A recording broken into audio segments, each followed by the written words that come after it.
In the film Pane e Tulipani, the protagonista Rosalba embarks on an impromptu adventure that takes her to Venice. My good friend and I traveled to Venice in order to retrace her steps and find out where she went and where these scenes were filmed. Won't you join us? Venice, Italy, the city on the water made up of 126 small islands connected by 472 bridges. We start at Sestiere, Castello, 3129. On her first night in Venice, Rosalba goes to eat in a restaurant called Marco Polo, where she meets Ferdinando for the first time.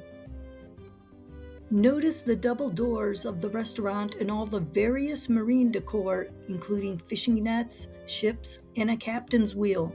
Notice also the color of the walls and the type of tablecloths and the arrangement of the tables. The floor has a speckled motif. Opposite the tables stands a long bar with plates and glasses. So my friend and I walked to Sestiere, Castello 3129 and found a restaurant with a different name, Osteria alle Don Marie. So this is the restaurant that was filmed in the movie.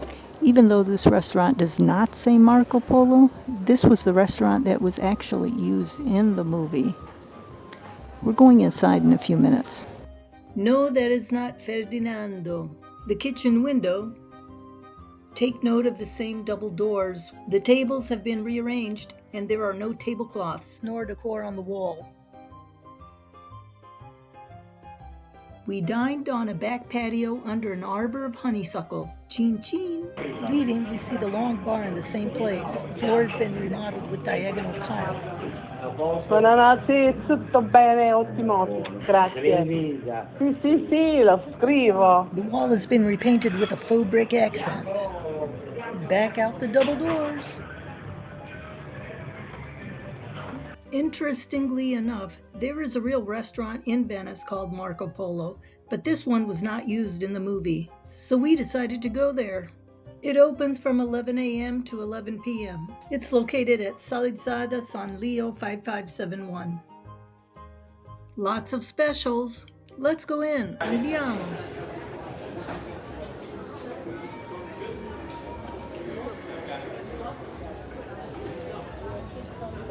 My friend had the bistecca and I had gnocchi with crab. Chin chin.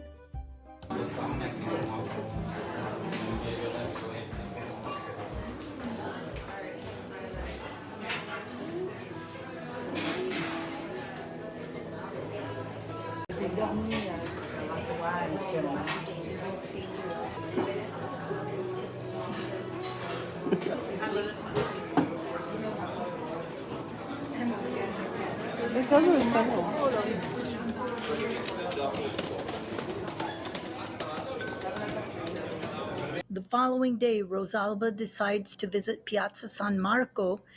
It seems as though she has taken the traghetto or the ferry to get there.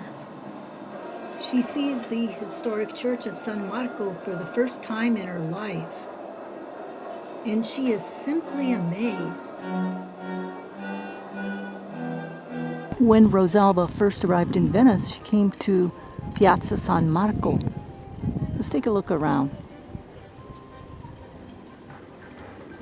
There's the bell tower.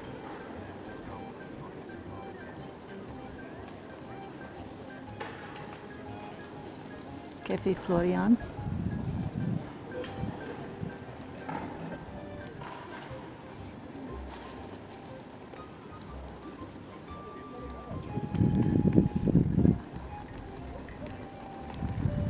And Church of San Marco. The next day, Rosalba goes to the Santa Lucia train station. She was planning to return home, but misses her train. This is the train station in the historic center of Venice in the Venetian lagoon. Rosalba then walks from the train station to Campo Santa Maria Nova over the Santa Maria Nova Bridge right into Campiello dei Miracoli. She comes upon a flower shop with a help wanted sign in the window. She inquires about the job and gets hired. So now there is no rush to hurry back home. She is now staying a bit longer in Venice than expected. This is the Santa Maria Nova Bridge that Rosalba crossed in order to get into Campiello dei Miracoli. Campiello dei Miracoli, the site where Rosalba worked for the florist. That used to be there. In a later scene, Rosalba runs down Calle fianco la chiesa behind the church of Santa Maria dei Miracoli, located in Campiello dei Miracoli, to hide in the flower shop. This is the narrow street, Calle fianco la chiesa, where Rosalba was running away from the detective, and the huge church is on the right side. Meanwhile, the detective is hiding behind the church next to the canal and spying on Rosalba in the flower shop. Notice how he has very little space to stand on between the church and the water. A tourist in a gondola floats by and takes his picture.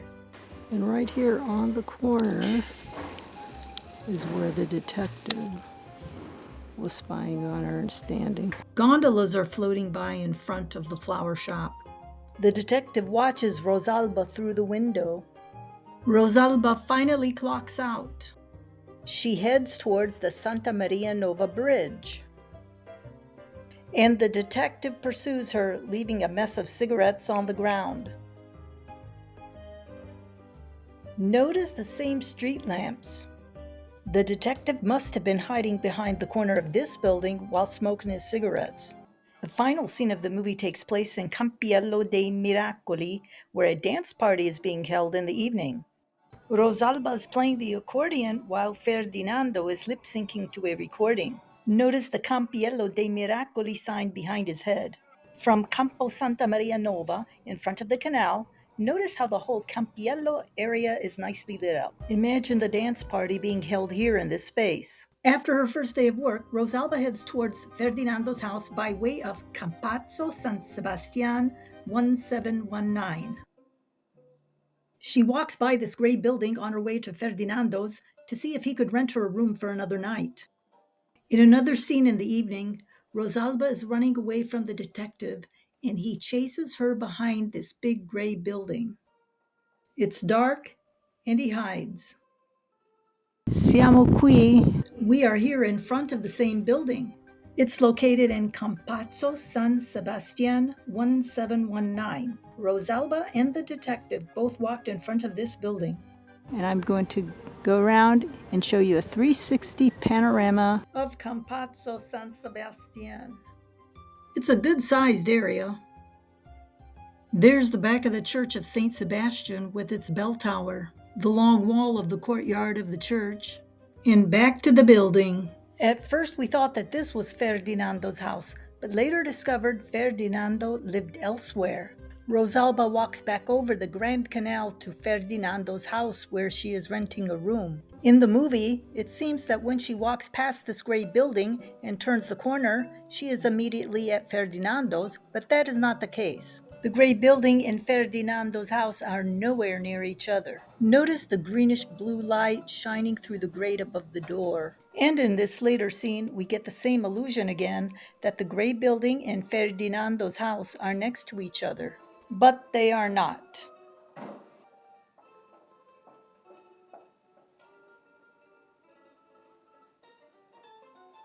Ferdinando's house is on the third story.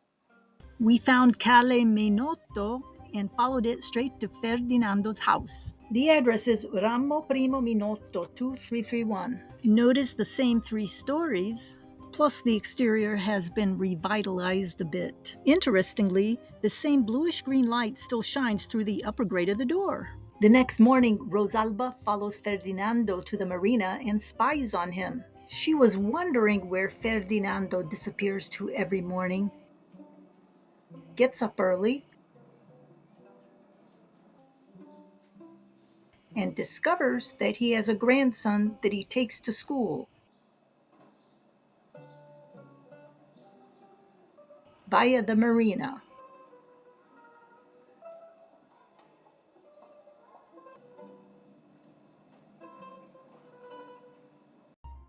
Questa è la Sacca della Misericordia Marina. This is where Ferdinando took his grandson Eliseo to school. can't really get in it because it is private. Let's do a 180. Sacca della Misericordia Marina is located on the corner of Fondamenta, Gasparo, Contarini, and Corte Vecchia. After Rosalba contacts the detective, he tells her to meet him at Campo Pozzi. Rosalba arrives into Campo Pozzi from Corte Peschiera and waits. Notice the rectangular window with the blinds and a couple of figurines on the windowsill. The detective comes in from Calle del Forno. Notice the window with the grate on the left, and to the right there is a shrine with a religious figure in it, probably of the Virgin Mary. They both walk to the middle towards the Pozzo. Notice the address on this residence, 2682, in which they stand in front of. The detective is trying to convince Rosalba to go back home. He receives a phone call from his mother, and while he is distracted, Rosalba takes off her shoes and runs away down Calle del Forno. The detective realizes she snuck away and chases her, leaving his briefcase behind. This is Campo Pozzi. There is Calle del Forno, from where the detective entered Campo Pozzi and stood in front of the shrine. Let's do a 360. 8 o'clock in the morning in the film Pane e Tulipani. There's a pozzo over there. And as you can see, it's pretty abandoned. And the detective chases Rosalba down Calle del Forno. On the orange building is the rectangular window that Rosalba stood in front of, and Corte Peschiera is to the right. And these are the doors they stood in front of, because if you notice, this is the same address as well. 2682. And then the detective got distracted and Rosalba ran right down this alley. This is Campo Pozzi in the evening, and as you can see, it's quite busy. The restaurant brings out the tables, the chairs, starts serving dinner. Take one nice panoramic.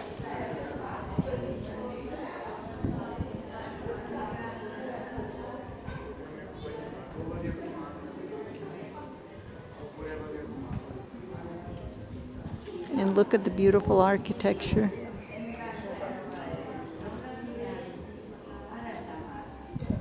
The name of the restaurant is Osteria ai Due Pozzi. And the pozzo. After the detective chases Rosalba from Campo Pozzi, he picks up one of the shoes that she dropped on Ponte dei Sartori. He picks up her shoe. Rosalba escapes across the bridge, then drops it and picks it back up again on Ponte dei Sartori. This is Ponte dei Sartori, where the plumber detective dropped Rosalba's shoe.